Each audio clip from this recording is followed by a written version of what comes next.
Hi everybody! Welcome! I'm your host, Binary Mouse, and we have another truly fantastic story to share with you. Our special guest storyteller will carry us beyond the edge of our imaginations into a digital fantasy land built especially for you. Watch, listen, and enjoy!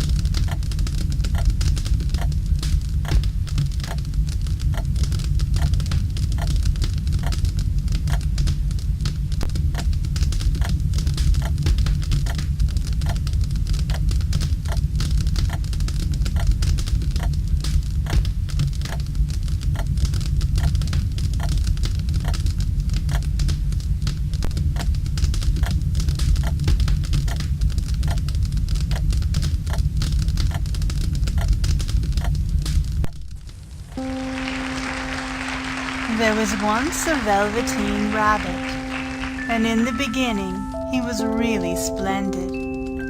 He was fat and bunchy, as a rabbit should be. His coat was spotted brown and white. He had real thread whiskers, and his ears were lined with pink sateen. On Christmas morning, when he sat wedged in the top of the boy's stocking, with a sprig of holly between his paws, the effect was charming. There were other things in the stocking, nuts and oranges and a toy engine and chocolate almonds and a clockwork mouse, but the rabbit was quite the best of all. For at least 2 hours the boy loved him, and then aunts and uncles came to dinner, and there was a great rustling of tissue paper and unwrapping of parcels, and in the excitement at looking at all the new presents, the Velveteen rabbit was forgotten. For a long time he lived in the toy cupboard or on the nursery floor, and no one thought very much about him.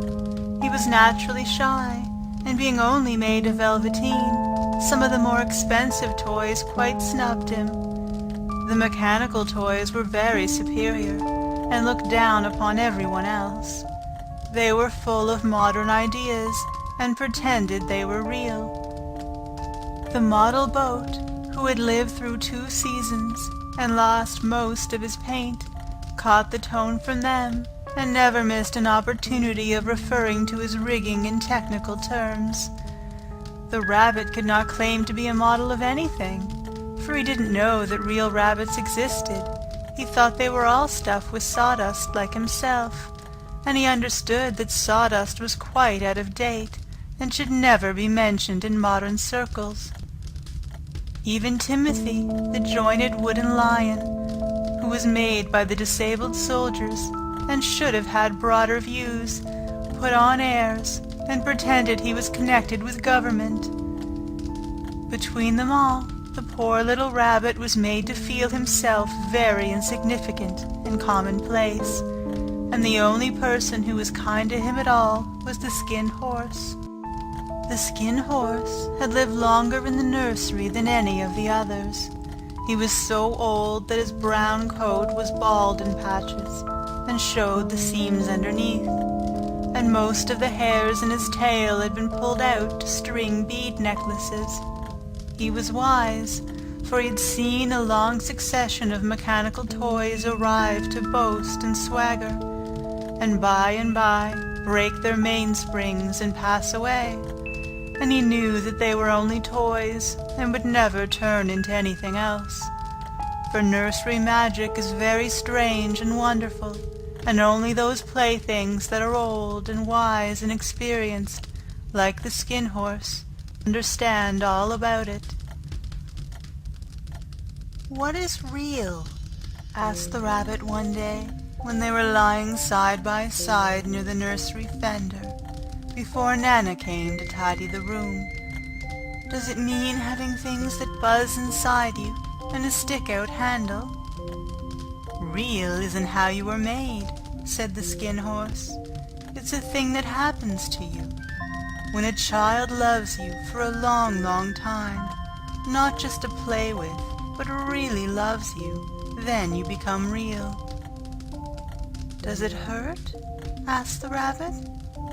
Sometimes, said the Skin Horse, for he was always truthful. When you are real, you don't mind being hurt. Does it happen all at once, like being wound up, he asked, or bit by bit? It doesn't happen all at once, said the Skin Horse. You become. It takes a long time. That's why it doesn't happen often to people who break easily, or have sharp edges, or who have to be carefully kept. Generally, by the time you are real, most of your hair has been loved off, and your eyes drop out, and you get loose in the joints and very shabby. But these things don't matter at all, because once you are real, you can't be ugly, except to people who don't understand. I suppose you are real? Said the Rabbit, and then he wished he had not said it, for he thought the Skin Horse might be sensitive. But the Skin Horse only smiled. The boy's uncle made me real, he said. That was a great many years ago, but once you are real, you can't become unreal again. It lasts for always. The Rabbit sighed. He thought it would be a long time before this magic called real happened to him. He longed to become real, to know what it felt like, and yet the idea of growing shabby and losing his eyes and whiskers was rather sad. He wished that he could become it without these uncomfortable things happening to him. There was a person called Nana who ruled the nursery. Sometimes she took no notice of the playthings lying about, and sometimes, for no reason whatever, she went swooping about like a great wind and hustled them away in cupboards. She called this tidying up, and the playthings all hated it, especially the tin ones. The Rabbit didn't mind it so much, for wherever he was thrown, he came down soft. One evening, when the boy was going to bed, he couldn't find the china dog that always slept with him. Nana was in a hurry, and it was too much trouble to hunt for china dogs at bedtime. So she simply looked about her, and seeing that the toy cupboard door stood open, she made a swoop. "Here," she said, "take your old bunny.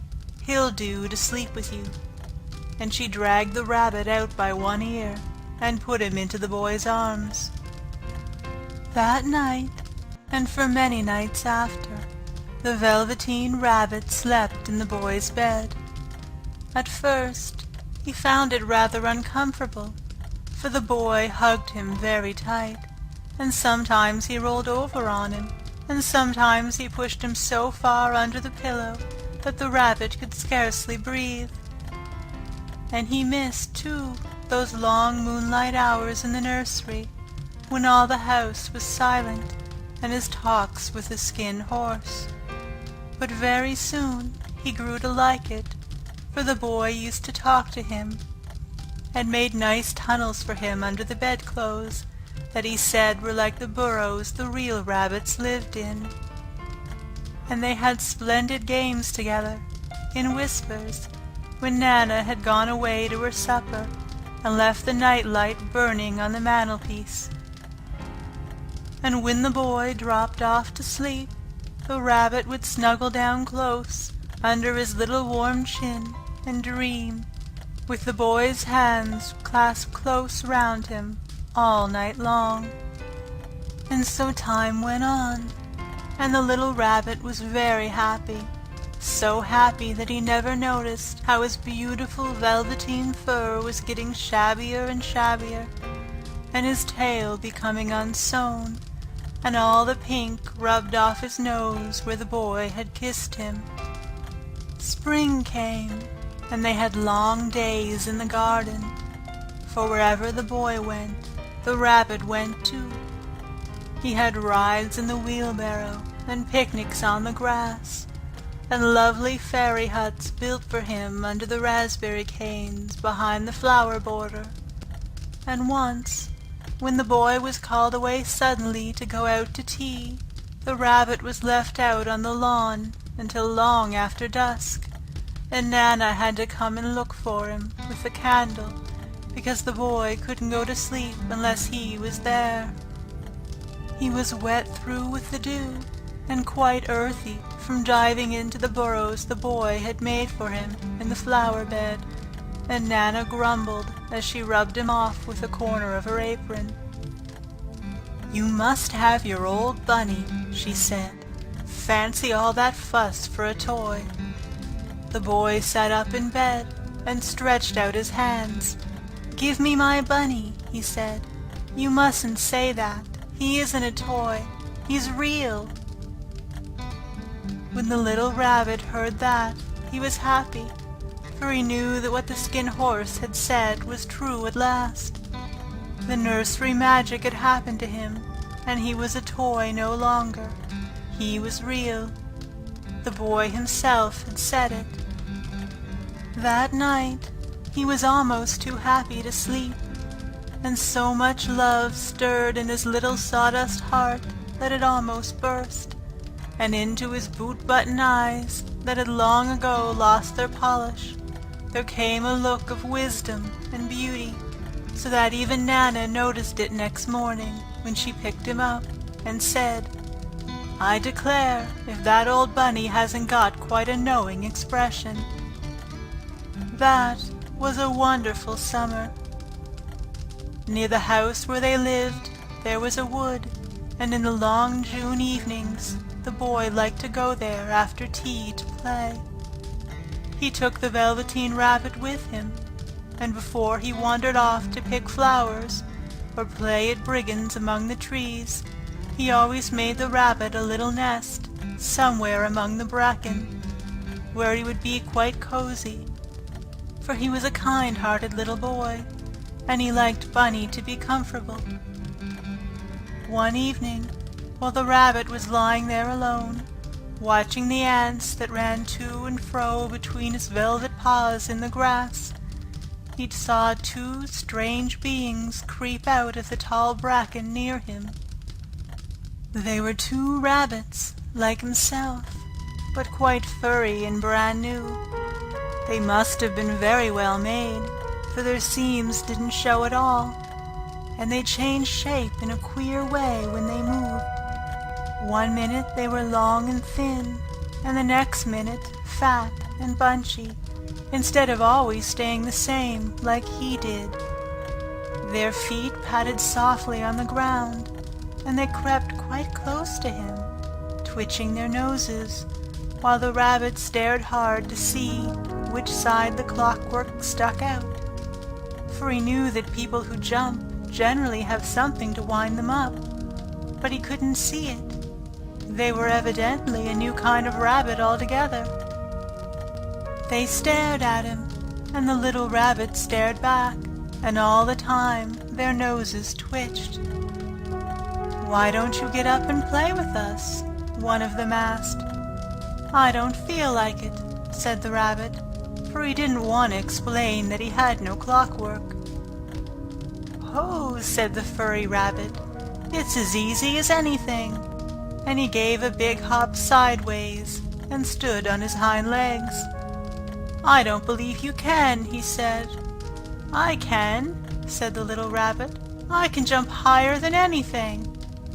He meant when the boy threw him, but of course he didn't want to say so. "Can you hop on your hind legs?"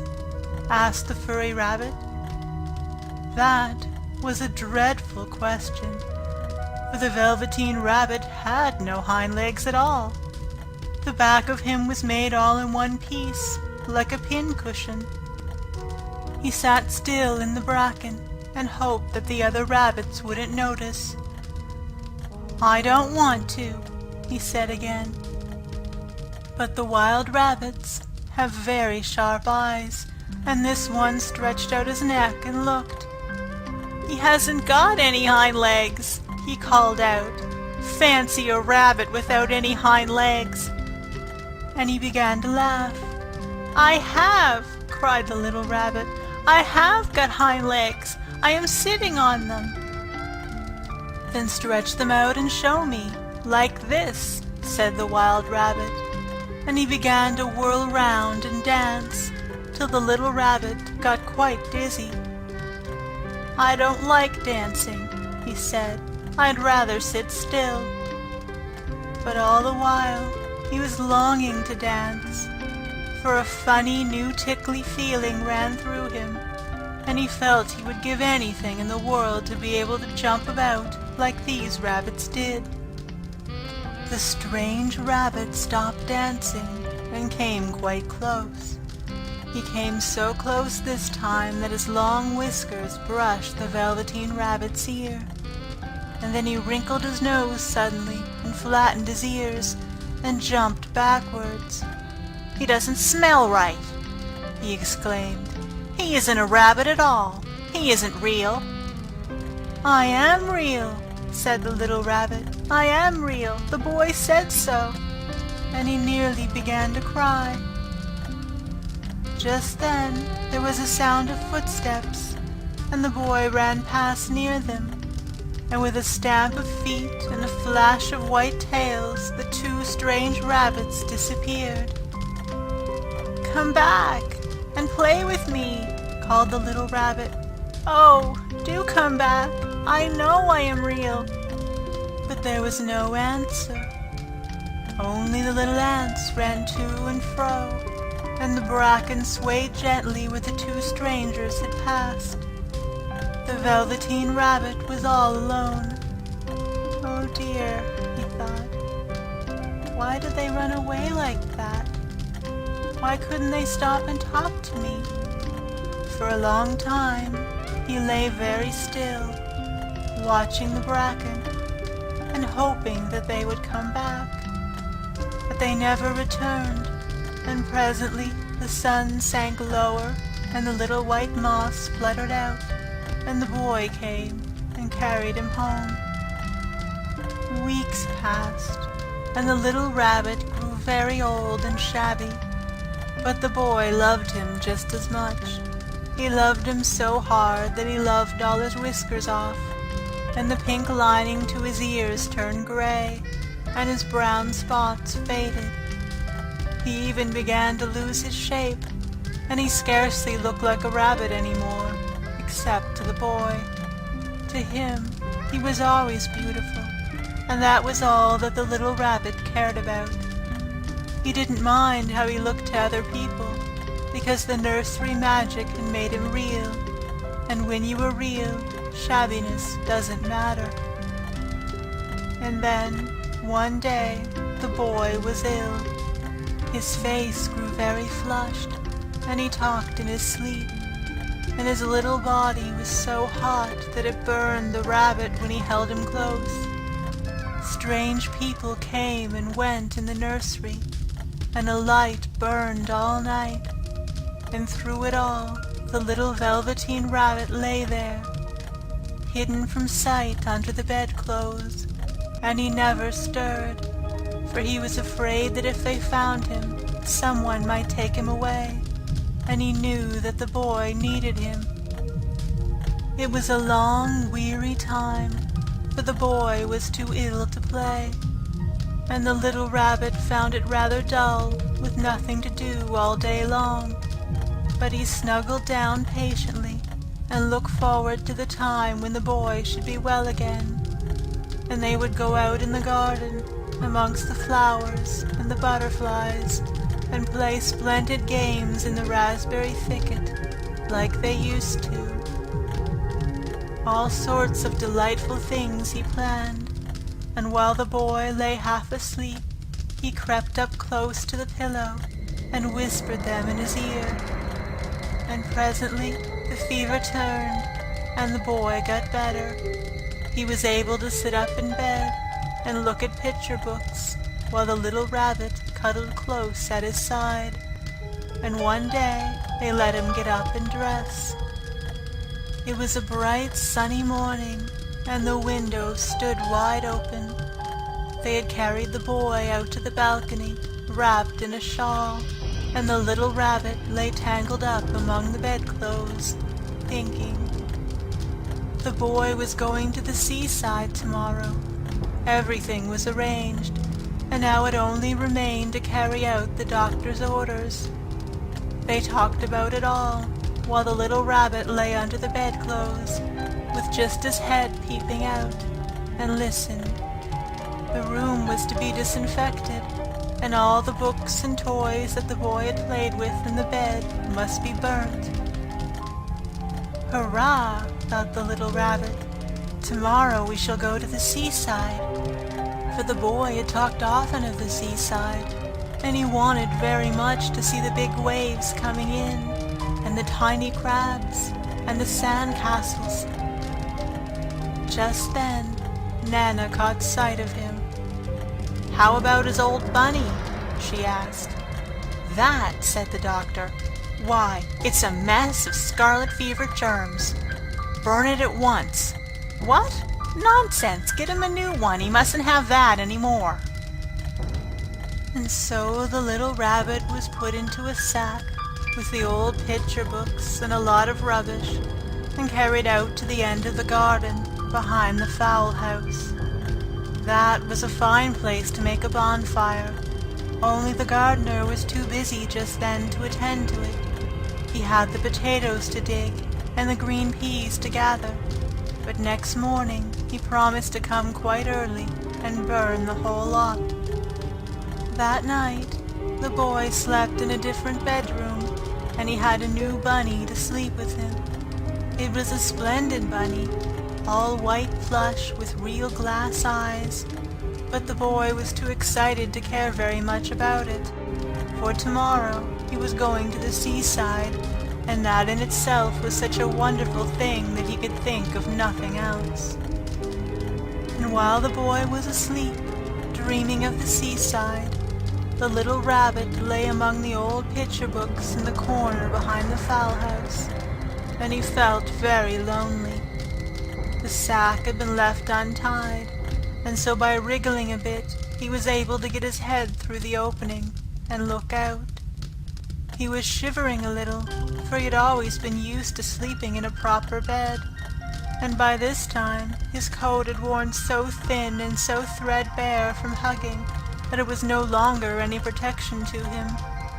Nearby, he could see the thicket of raspberry canes, growing tall and close like a tropical jungle, in whose shadow he had played with the boy on bygone mornings.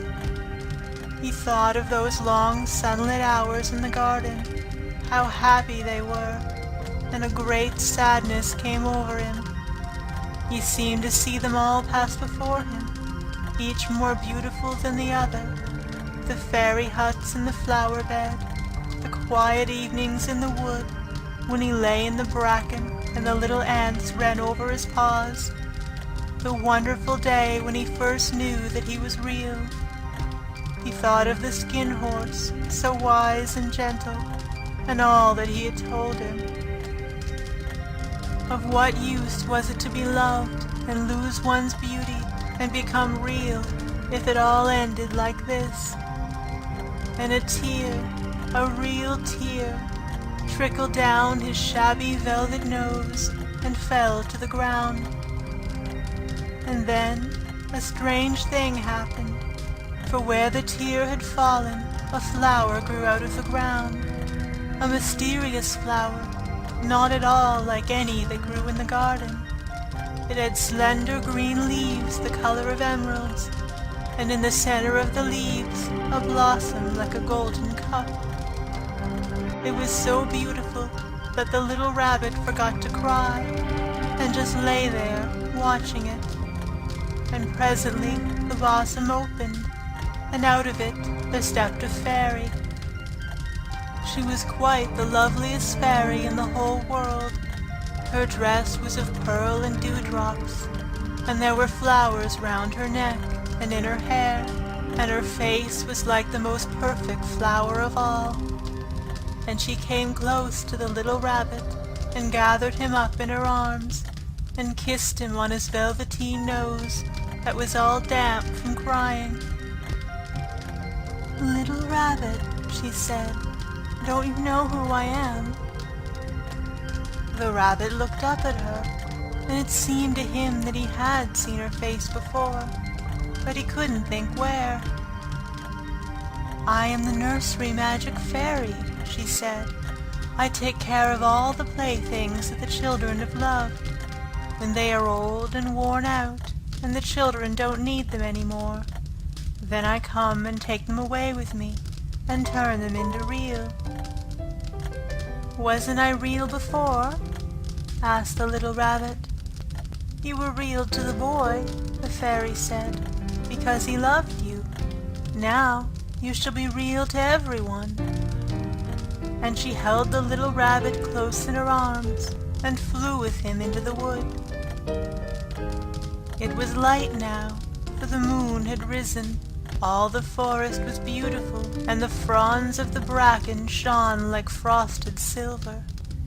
In the open glade between the tree trunks, the wild rabbits danced, with their shadows on the velvet grass.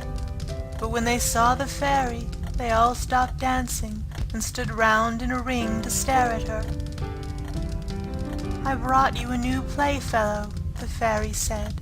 "You must be very kind to him and teach him all he needs to know in Rabbitland, for he is going to live with you forever and ever." And she kissed the little rabbit again and put him down on the grass.